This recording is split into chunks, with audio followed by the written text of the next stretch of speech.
Frère Pascal David, vous êtes frère dominicain au couvent de la Tourette à Évreux-sur-l'Arbrelle.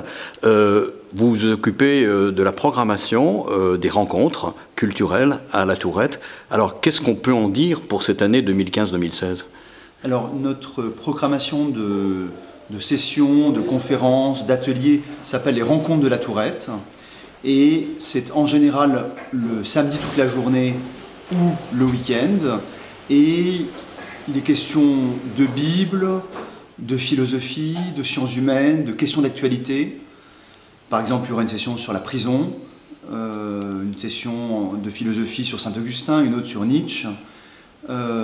Et également, beaucoup de rencontres portent sur l'art contemporain, en particulier sur l'architecture, puisque le couvent a été construit par Le Corbusier, et ces questions d'architecture et d'art contemporain nous préoccupent. Alors, quels seront justement les temps forts en matière d'art contemporain cette année ? Alors, il y a un week-end sur architecture et art sacré depuis 1945, un autre week-end sur le rapport entre le lieu, l'espace, le paysage, l'environnement et l'architecture, qui est un point souligné par le pape François dans son encyclique, le rapport au lieu et l'architecture dans un lieu.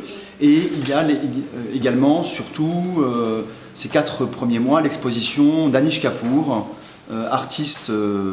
grand artiste contemporain, qui expose à la Tourette. Vous êtes arrivé à la Tourette il y a 6 ans. Vous avez donc vu cette architecture construite par Le Corbusier.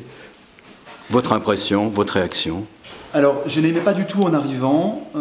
J'étais venu une fois en hiver et ça me semblait un blocos.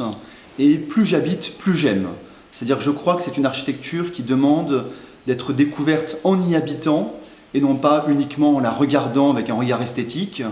Il faut y passer du temps pour l'apprécier, mais mon expérience, et qu'une expérience générale des frères et de ceux qui y passent du temps, c'est qu'on comprend l'espace, la lumière, les lieux, en y passant du temps.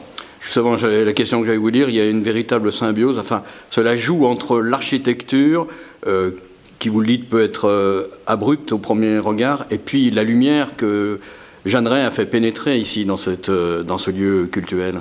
Il y a un lien fort entre le béton et la lumière, entre le lieu où est construit le couvent et la vie spirituelle, puisque c'est un couvent qui structure la vie spirituelle, un couvent où tout est nu, où on ne peut pas tricher avec soi-même et avec les autres, et qui construit aussi l'intériorité. Alors, ultime question, pour vous qui êtes un homme de foi, aujourd'hui, les rapports entre la foi, le christianisme et l'art, ça garde une pertinence importante ? Les dominicains ont dialogué avec les artistes, j'allais dire depuis toujours, en tout cas tout au long du XXe siècle. Matisse avance, Le Corbusier à la Tourette, et ce dialogue se poursuit encore aujourd'hui avec les expositions d'art contemporain, les rencontres, les colloques, avec cette idée que l'art a une véritable dimension spirituelle.